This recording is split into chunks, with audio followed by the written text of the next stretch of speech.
All right, so here's a quick video overview on a Porsche 986 Boxster or 996 Carrera seatbelt bolt problem. And I've seen a couple other people on the internet have the same problem, especially putting in a harness bar or something. So this is the seatbelt bolt that holds the bottom of the seatbelt into the car, into the frame. And it goes in this hole right here. And from the factory, it seems like the operators would impact these in and cross the threads of the insert that they go into.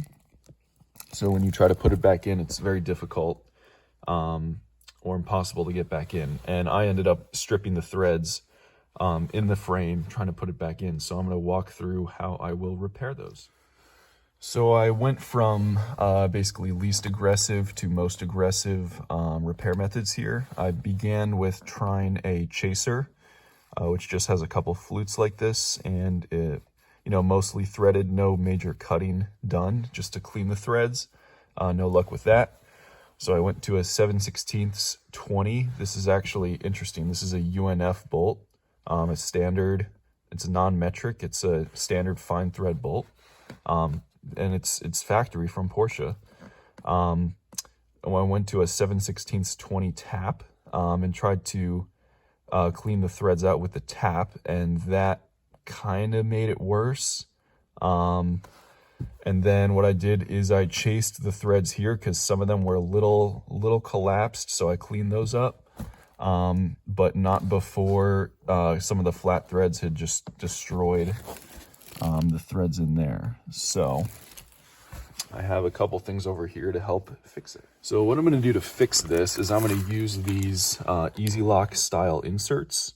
They have a 7/16 20 thread on the inner diameter, and they're 9/16 18, which is also a UN fine thread on the outside, and they have thread locker already impregnated there. So in order to install these, I have to drill out the old threads with a 33/64 drill bit, and then I have to tap 9/16 18 threads into there to thread the inserts in, and then I can use this little install tool that you can get with them, and I will install the inserts with that. So I'm basically putting in larger threads, and then I'm going to add something that will bring the threads back down to the right size, which is 7/16 20.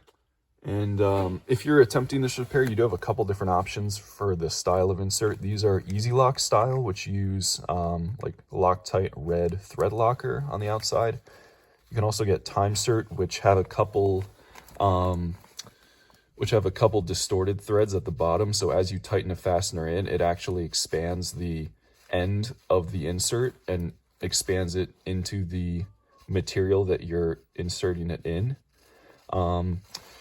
The normal size for the Timeserts are 6/10 of an inch long, and I measured this hole to be about 1/2 an inch deep, roughly. So I was worried that the expanding feature on the Timeserts would go beyond the actual material that it needs to grip. So I opted for the Easy Locks. I don't think it's a huge issue because the seatbelt sees a lot of shear. It doesn't see a lot of tension or rotation. So I think just the Easy Locks are a good solution. So I will begin by drilling out the hole, and it might be kind of tight because you can see the insert in here, and then you can see the actual sill material that's on top of it. So some of that might get chewed away. And I don't know if you can see closely, but the threads in there are pretty flattened and destroyed. So here's about halfway through step one, drilling out the old threads. As you can see, getting through. I might not have the drill perfectly aligned, but it's for a seatbelt mount, so it doesn't need to be locationally perfect. And yeah, just keep everything well lubricated. Tap Magic is ideal, or some other cutting oil, but I just have WD-40, so it seems to be doing a good job. All right, so here's the hole opened up to 33/64. Use best practices for drilling steel when you do it. Low drill speed, high pressure, lots of lubrication. And so now I'm going to clean up the chaff and then go ahead and tap the hole. All right, time to begin the next step, which is to tap the hole for 9/16 18 UNF threads. So hole's pretty cleaned up. Put a little bit of WD-40 in there and just gonna tap it nice and slow. We're gonna give it like 2 turns at a time, back off half a turn, maybe pull it out every now and then to clean the flutes. Yeah, just take your time with this. Don't be careful not to break the tap in the hole. All right, so I think the tapping is done successfully. The tap it's not giving any more resistance, so it doesn't feel like it's cutting anymore. So that means we cut the length of the threads in their entirety. I would suggest getting a tap with a sliding handle like this, because a fixed handle might hit on the seat mount on the carpet. There's not too much room to work with here, with the hole being so close to the floor. But yeah, this is pretty easy tapping. Make sure you get the right drill size for 9/16 18, which is 33/64. And yeah, keep everything well lubricated. I'm gonna go ahead and pull this tap out and see how the threads look. Okay, so the 9/16 18 threads are in. I don't know if I can get a good visual on them. Didn't actually come out quite as nice as I was hoping for. But given that this is just for an insert and there's going to be some Loctite between them, I think I feel okay about that.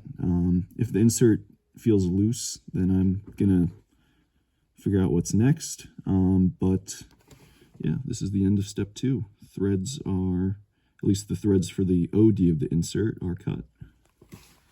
So before I put the insert in, just giving these threads a quick chase, also to kind of feel how they came out. They feel pretty solid, so I'm happy with that. I feel like I'll be safe with this solution.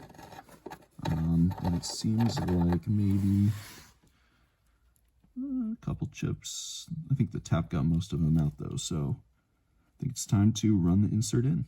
All right, so time for the insert. So this is the insert install tool, and it has 2 tabs on there that you put the 2 cuts on the insert into so it can apply torque. And I found that this tool fits into an 11/32 socket, so that's what I'm using, just with a 1/4 inch driver.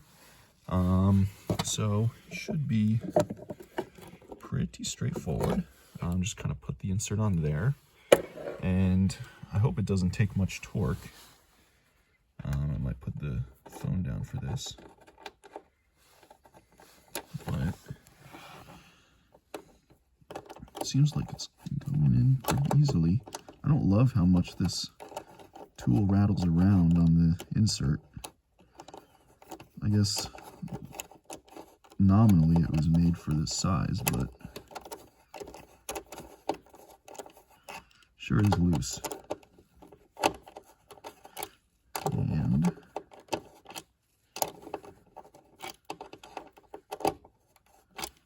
so once this is nice and flush, the tool should kind of stop.